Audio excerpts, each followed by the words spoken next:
All right, looks like we've got a bunch of people jumping on here, so we're just going to get started. Thanks everyone for joining us today. We've got Opus Agency here and SiriusDecisions. You are here for a webinar covering event strategy. So we're going to be talking about increasing event value by maximizing your attendee journey. So thanks everyone for joining, and we're going to kick it off. So let me start by introducing our two co-hosts today.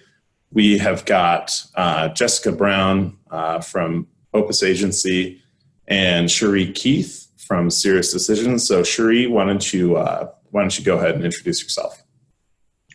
Great, nice to have everyone on the line today. So my role at SiriusDecisions is really about advising clients on event strategy, technology, and agencies, and I focus on partnering with them to help solve problems and find new opportunities for growth within their teams.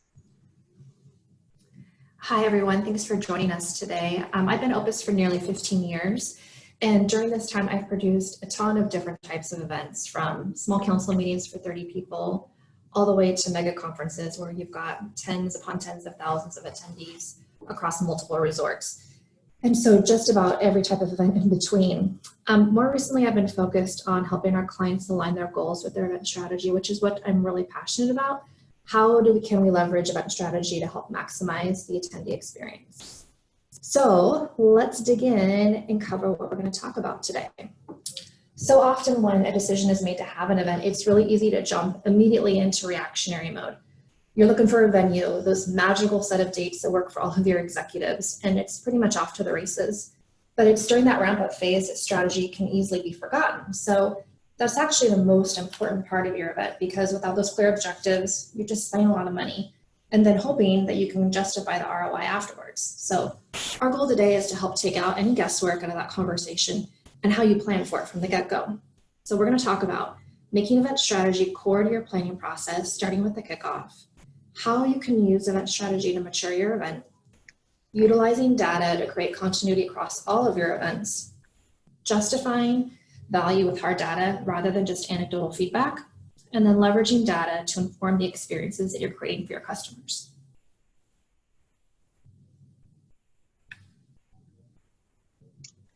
Great. So if we just jump right in, and to Jessica's point, so many times teams get so caught up in this idea of execution and, like she said, off to the races. But we really need to take a step back, understand what the value of events are so that we can better communicate and understand the strategy that needs to sit behind it. Now, I field a lot of questions about events on a day-to-day basis. And one of the biggest ones is, are they even relevant today? And this comes from the smallest companies that we might be working with all the way up to the large multinational, multi-billion-dollar organizations. But the fact of the matter remains that 40% of marketing budgets are still allocated towards live events and trade shows.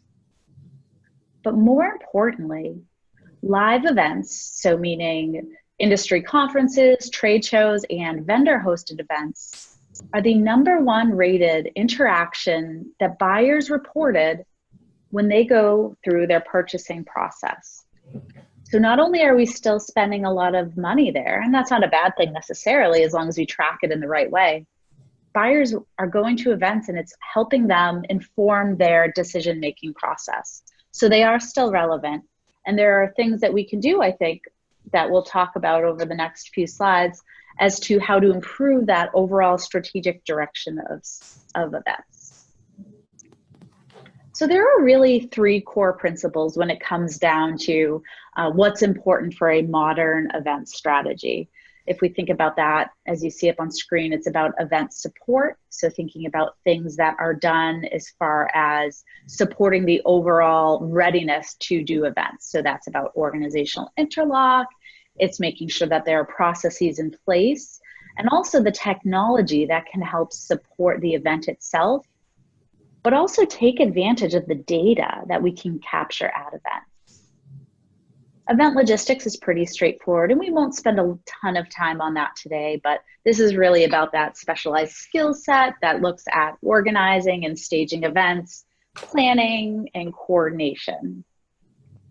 But what's most important, and sometimes people forget about, is really that overall event experience. So this is the attendee experience. So thinking about what goes into the pre, at, and post-event experience, and making sure it's actually a cohesive plan and people have that same experience from the minute they register to the post-event communications. So if we build this out a little bit further and think about what this looks like, and this is our event management framework that we have.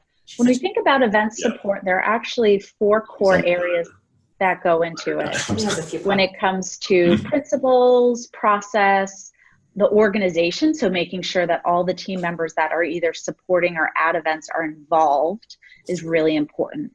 But also the infrastructure side, and this is actually something that I'm pretty passionate about, is to really execute and measure on events. It takes more than just an event management technology.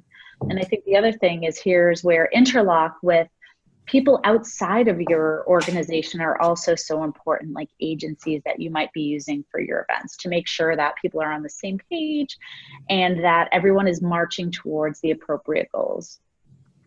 I had mentioned event logistics earlier, but we're going to pass over that one and focus more on the event experience today. So understanding that what goes into the pre-event experience includes things not just like the promotion for the event, but how you're training your staff.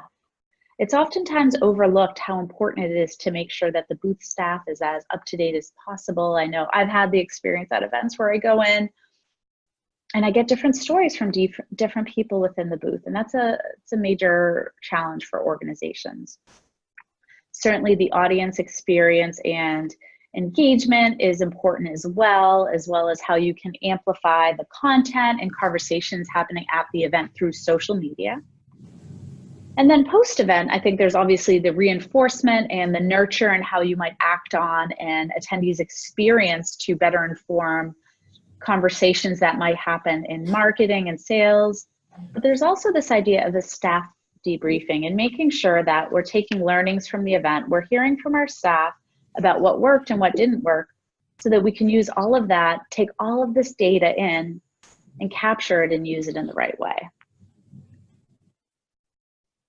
So if we think about what this means from more of a programmatic standpoint, I have the program families up on screen. So reputation being public relations, communications, demand creations that might happen at an event. So that's about sourcing and nurturing demand, sales enablement, how do we actually accelerate people through our sales channels, and then finally market intelligence. So understanding about internal and external audiences and how we can take advantage of this. So when we think about an event in and of itself, all of these program families have content and tactics that can be in support of that event goal.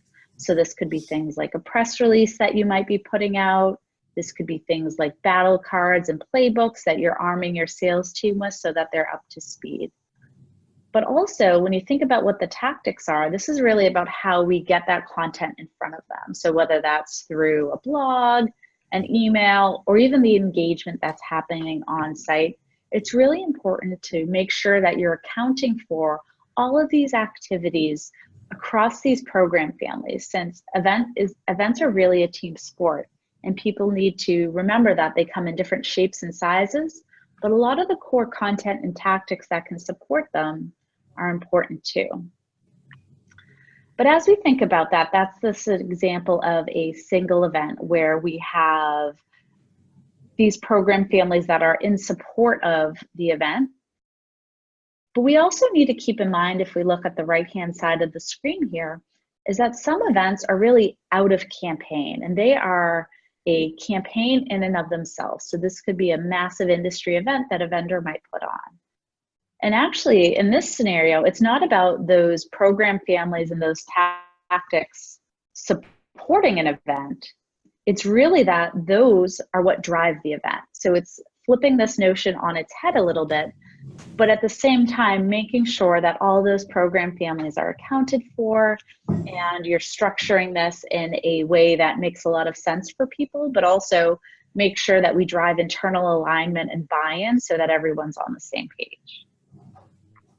Now, one of the most important things that comes out of that planning process is setting up measurement.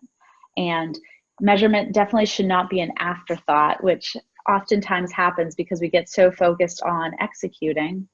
But I first want to talk a little bit about the different types of measurement, because not all measurement is certainly created equal. And if we start at the bottom here, a readiness metric is something that really articulates our ability to perform an activity, the ability for a function to be able to execute on its tasks given. Activity metrics are pretty straightforward when it comes to measuring them. It's really about the counts of actions taken. An output metric is a direct result of those actions. So how many meeting requests we get as a result of doing a program, for example. And finally, impact metrics, certainly the hardest to measure, but what it really gets back to is thinking about revenue and market share, things that might be difficult to actually measure on an event by event basis. So if we start to think about this through the lens of the event planning that we're doing and how we actually might set up the metrics that we want to choose from in order to measure this, we bring these things together. So we're thinking about our event type. Is this a trade show, industry event, road show? We're thinking about how that event is positioned within the broader campaign construct. But then we start to think more about event goals and objectives. And here's where we're going to drill in, but I do just want to acknowledge quickly that sometimes you do have an out-of-campaign event. So that's why we have it up on screen here. But what we're going to talk about specifically for those event goals and objectives is how those 4 different types of metrics can come into play. And like I mentioned before, a single event that you're hosting or being a part of, it's going to be very difficult for you to measure impact. And the readiness is something actually that generally spans across an event portfolio. So what we want to focus most on is those activity metrics and those output metrics, and then aligning it against those program families that I mentioned earlier to make sure that we're being holistic in our approach here, and also that we're choosing the ones that best support the goals that we have and the tactics that we've selected for each event. Now, Jessica, I know this came up during your bio, but I'm sure you must field a lot of questions about this. So do you mind sharing your experience here? Absolutely. Standardization of metrics is truly of the utmost importance. Events are extremely emotional, which they're supposed to be. You know, you're working hard to create an experience that creates a positive connection that hopefully lasts well beyond your actual event. And you've also got your own company, including stakeholders, your execs. Everyone's deeply involved and passionate. When you standardize metrics, you take the emotion out. You're creating the space for clarity, you're leveling the playing field, and you're inviting in that opportunity to be objective. So this creates the opportunity to create a consistent way to measure across events and other marketing tactics. It helps ensure that your event goals are aligned to sales and marketing objectives and priorities. It provides accountability for event performance. It provides framework for your key performance indicator measurement. It helps focus decisions around budget, spend, and funding, which is always a passionate topic. And it also helps inform critical decisions made during the planning process, including what types of vendors you want and event infrastructure that you decide to invest in. So when we're having this conversation about metrics, it's really critical that we align the pie in the sky ideas and get them rooted in reality. And this is measurement must-haves. You can't just gather the data. You've got to actually do something with it. So how are we going to do that? Well, you need budget. You've got to fund the tools that you're going to have in place to complete the measurement. You need the resources for the data analysis, whether that's in-house or if you've got a vendor, it's a trusted partner that you work with. You need to know what the goals are that you're looking to evaluate, and you want to benchmark them so that you've got a baseline to start with. And then, of course, you need to ensure that your data is connected. So, for example, let's say you're trying to measure attribution to revenue. Well, this requires alignment with your CRM. So you've got to set yourself up for measurement success. And what does measurement success look like? So when we talk about measurement and metrics, these all roll up to your event goals and your key performance indicators. So here we've outlined for you some potential KPI categories. Event health and registration are certainly familiar, and there's great value in all of the categories we've illustrated here. But the 2 that I like to highlight for this specific conversation are reputation and engagement. And these metric categories illustrate how your attendees feel about your event afterwards. So were you successful at keeping them engaged? Could you influence their perception? Did you increase awareness? Did you impact their buying preferences? So tracking engagement and reputation metrics allows you to measure how did you really do and did you accomplish what you intended? So once you've identified your goals and KPIs and you've made a decision on tools, it's time for on-site measurement. What we've done here is we've taken the KPI categories, a few of them that we just touched on, and we're illustrating how we're seeing clients here at Opus implement these on site at their events. And that's why this is so important to identify your goals and then the associated KPIs at the very beginning of your event planning process. So once you know what your success factors are going to be, this helps highlight for you what you need to have in place in order to measure performance. This, of course, again, brings that clarity I mentioned to budget planning and what tools you need to activate, whether that's beacon technology, tried and true session scanning, session survey design, etc. Let's go ahead and take a deeper look at a couple of these KPI categories in real life and what this might mean for you at your next event. Let's take education and development as a category. I think this is so interesting. We recently had a client who was interested in tracking if the content they were creating was actually attracting the attendee types they intended it for. So were their various audiences essentially behaving as they intended and predicted? And our client was really surprised to see that their developer audience was attending a high number of business focus sessions. And what they discovered was that their developers were trying to better understand and learn more about the business so they could then speak to how development impacted business outcomes, which was a really cool finding for them. So that's not only informing how they're going to design content for next year's event, but also it's helping them determine how do they want to help the developer audience between now and then.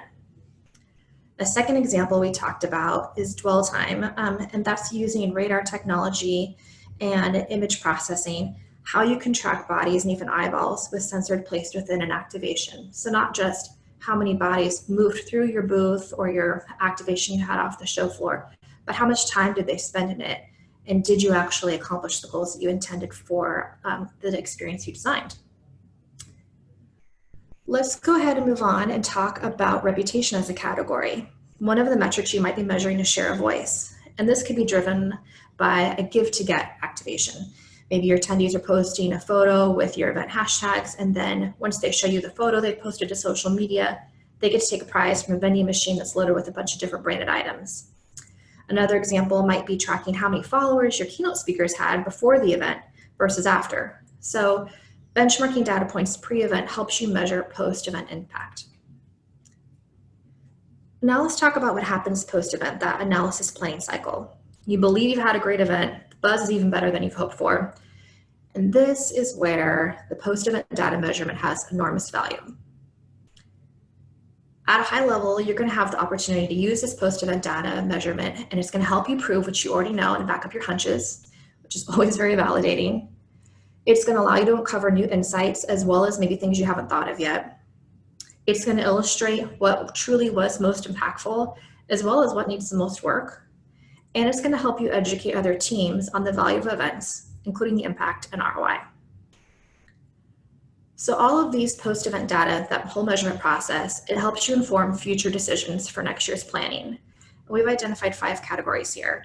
So making decisions about target audience and acquisitions. This is going to validate your primary and secondary audiences. It's going to help you align future acquisition and your ongoing nurture plan so you can match target audiences. And then, of course, select the best method for event demand generation by audience. From a sponsorship strategy perspective, how do you continue to appeal to your sponsors? Well, you're sharing key attendee learnings, but you're also refining and designing those sponsorship packages based on what's most valuable to sponsors, which sometimes feels like it's ever changing. For content strategy and event format, aligning content to attendee interests and expectations, and ensuring that the overall event format and agenda you've designed and the facilities allow you to meet the expectations that you're setting.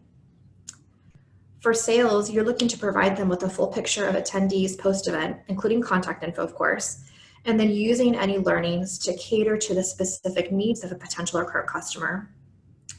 And then, of course, marketing strategy. You want to identify the most optimal event portfolio mix based on results and aligning event types and goals to the customer journey. So let's talk about what your attendee journey might look like. And this is where you're collecting data from pre and post event. And as you can see here, the touch points are numerous, whether it's following a speaker on social media before an event, it's dwell time, which we touched on.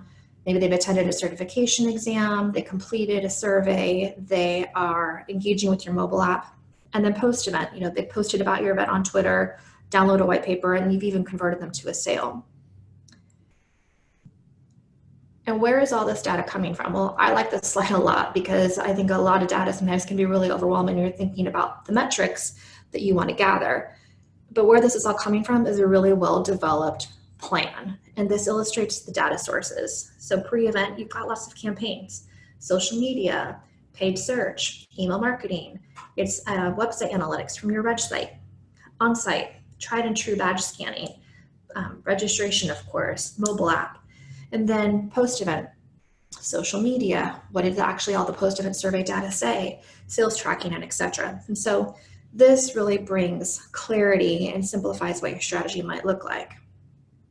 Sherry, you had spoke a lot at the beginning about the buyer customer journey. Why don't you tie this back to where you started today's conversation and look at it through this lens? Absolutely.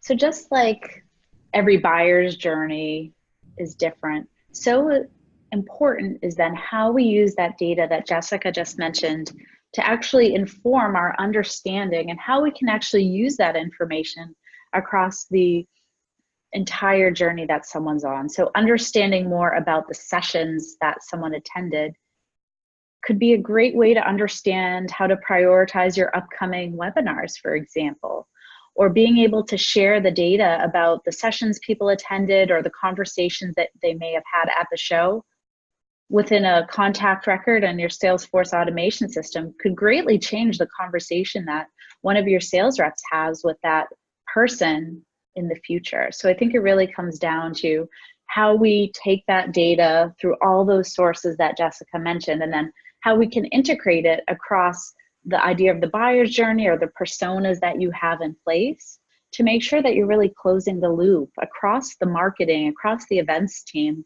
when it comes to the understanding of what people are doing. But I think one of the questions that I know I field most specifically is about how do I use that information to help with the post-event nurture? So after someone leaves an event, what do I do?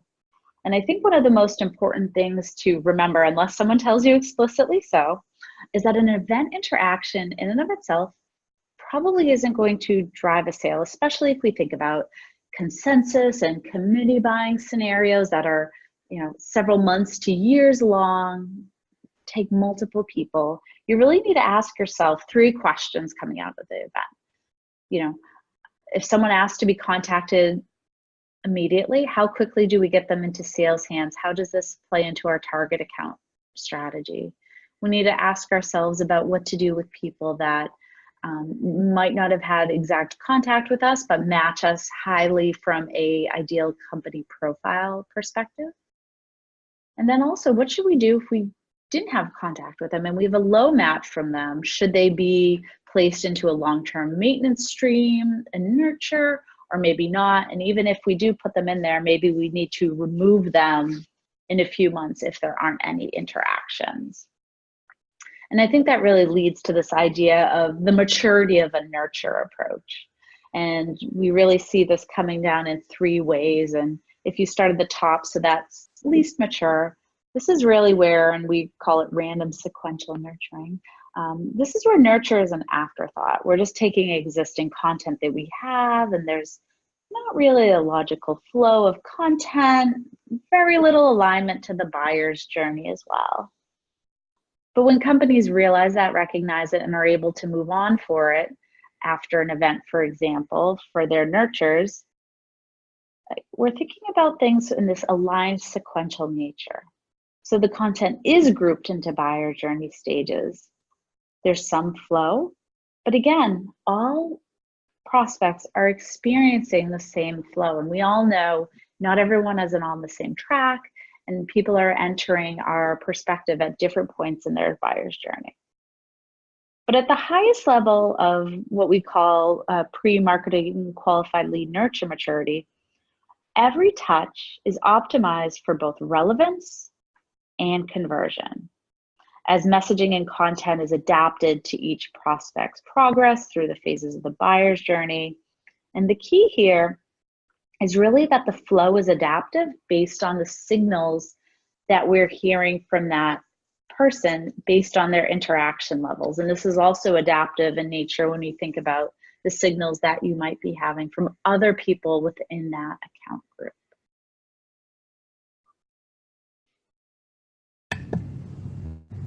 Okay. All right. Thanks, Cherie. So we've got some time here set aside for question and answer.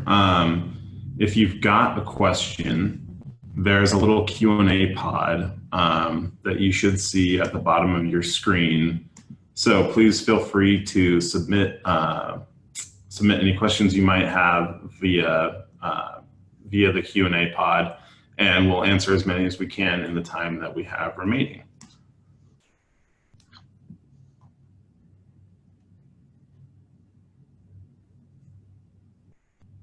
Oh, I've got, let's see, I've got a question here. This one might be good for you, Cherie. How are organizations staffing their events teams to support strategy? So it's a good question, and one that we definitely hear a lot about. So much of your budget might be allocated towards the event spending, but people, especially executives, oftentimes lack the awareness of how many resources actually go into executing and putting on events. So when it comes to dedicated event headcount, certainly there's SiriusDecisions data that we could help with when it comes to specific organizational size, but a lot of this really comes down to the mix between internal and external support. So at a strategic level, companies need to decide the work that they want to manage in-house and then decide how they want to work with an external partner. I mean, a lot of, especially on the larger side of medium to large size organizations, with some event maturity, they are working with external partners when it comes to both execution and strategy. So it's really finding that balance that will work best for your organization based on the resources you have in-house. And I think the other important part of that is then how do you decide on the right agency partner, which is a webinar topic in and of itself. So I'll stop there, but I think that's really the important thing that people need to consider is evaluate what you have in-house and then supplement with external partners when it comes to being able to execute, even if it's on a seasonal basis. Like you only need support for 2 events a year. It's important to acknowledge that and stay ahead of the curve. Excellent. I'm seeing a couple of questions come through here about receiving the PowerPoint for reference later and whether this webinar will be recorded. So this webinar is recorded. It's going to be available on demand after we wrap up here the live session. You'll receive an email with a link that you can share or save as a reference that'll lead you to the recording. And you can also respond to the follow-up email that you receive if you have any questions or if you'd like to see the actual PowerPoint presentation itself. Just respond to that email. We've also got, let's see, what are the biggest pitfalls in event measurement? How about Jessica, do you want to answer that one? Yeah, for sure. There are a few pitfalls that come up with event management. I think the first is probably the most obvious in that you don't think about event management until after the event, and then you realize you're looking at your data, you've decided you want to determine X, Y, and Z, and you realize that you didn't capture the right metrics to provide the validation that you're looking for.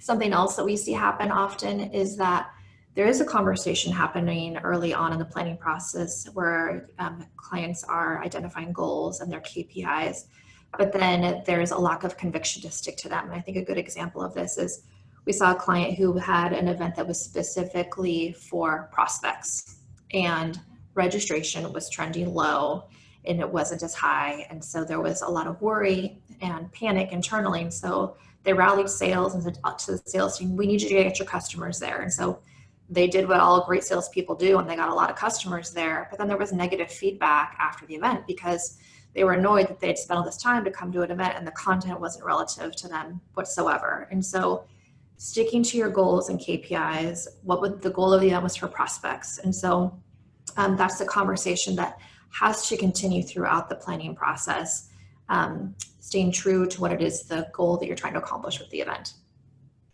Great. This one's also probably good for you, Jessica. What are some innovative ways that companies are using the data gathered at events? A conversation that we've been having more recently that I think is really interesting, and I touched on it just a tiny bit, is dwell time. And I think this is fascinating because with technology evolving the way it is at such a rapid rate, you can capture not just how many people trooped through your booth, or maybe have a really cool activation off the show floor in the foyer somewhere, but how long people spend engaging with it and what components of the activation. And so we've been having conversations with clients about how they can do this well, determining what is dwell time. Well, if somebody is in there for less than 10 seconds, they obviously didn't dwell long, they probably were taking a shortcut through the crowd, versus did they engage in activation for at least 30 seconds? Did they speak to one of your staff people there? And so I think that is an innovative type of metric measurement that we're talking to clients more about. And something else we're talking about is how you can use augmented reality to help guide your attendees through the customer, through what you have designed the attendee journey to be. And so that's something else that we have been excited about because the possibilities are really limitless. Excellent. All right, we've got a pretty meaty question here. This is probably good for you, Cherie. I know this is a little off topic, but speaking of sales helping drive attendance, do you have information on the attendee journey trying to get them to the event, and how much is seen by email marketing versus social versus sales drive the attendance? What is the right mix and expectation? So it sounds like they're getting at how should you be allocating your resources on for audience acquisition? Absolutely. It's a great question. I would say it kind of to the example that Jessica was just walking through, it does depend on the type of event. So how you're going to get people to a prospect event rather than a customer event is going to be very different. So I think it's keeping in mind what the goals are and then the personas and how they want to be communicated with. So if we know that we want this to be an end user event, for example, the communications methods that we might use for that might be having the chat functionality during the customer support process, be able to have that be your closing question. If it's a machine learning AI type chat feature, it would be something like that. If it's a prospect, maybe you would have the sales team reach out a little bit more. So it tends to be based on the persona and then the goals of the event as to how you would structure that appropriate tactic mix to bring people there. I think that would be the best bet, but you probably aren't going to be going outside of your usual communications channels. It might just be pulling in other people that might be speaking with those people already within your organization, like customer success, customer support, things of that nature. But it definitely tends to be a mix of tactics that you're using in order to get them there. Excellent. Let's see. We've got one more here. Are webinars or virtual events still considered effective? Cherie, do you want to take that one? Well, I mean, I hope so, because everyone joined the webinar. Yes, I would say the data that I shared actually at the beginning from the buyer insight report about live events, that was looking at human interaction. So when people are like face-to-face, for lack of a better word, how impactful they are. The number one type of virtual interaction type is actually webinars. So people still are looking to engage with companies and brands. It's not just people have made up their decision and that's the only time they engage them. We really do see actually, and even in the education stage, that's where we see most webinars being consumed by buyers. So I think it's very much still relevant today. And, you know, the technology has definitely advanced. So we're able to do a lot more things where we can get interesting data from interactions on webinars and be able to feed that back into our sales and marketing teams as well. Perfect. Yes. Agreed on all counts. Okay. I'm not seeing any more questions come through. If you had a question that didn't get answered, or if you have any further thoughts and you want to have more of a conversation about this, you will receive a link to a survey asking for your opinion on this webinar and any future webinars that we might hold. So please make sure that you fill that survey out when you receive it. And you can use that to submit further questions, or you can respond directly to the follow-up email that you receive if you have any questions that you'd like to get answered, or if you just want to have more of a conversation on this topic, we'd absolutely be happy to do that. So thanks everyone for joining us today. I want to thank Cherie Keith from SiriusDecisions and Jessica Brown from Opus Agency for all that excellent info. And again, thanks to all the attendees for giving us your time, and keep an eye out for that survey and the recording coming out. All right, thanks everyone. Thank you. Bye, guys.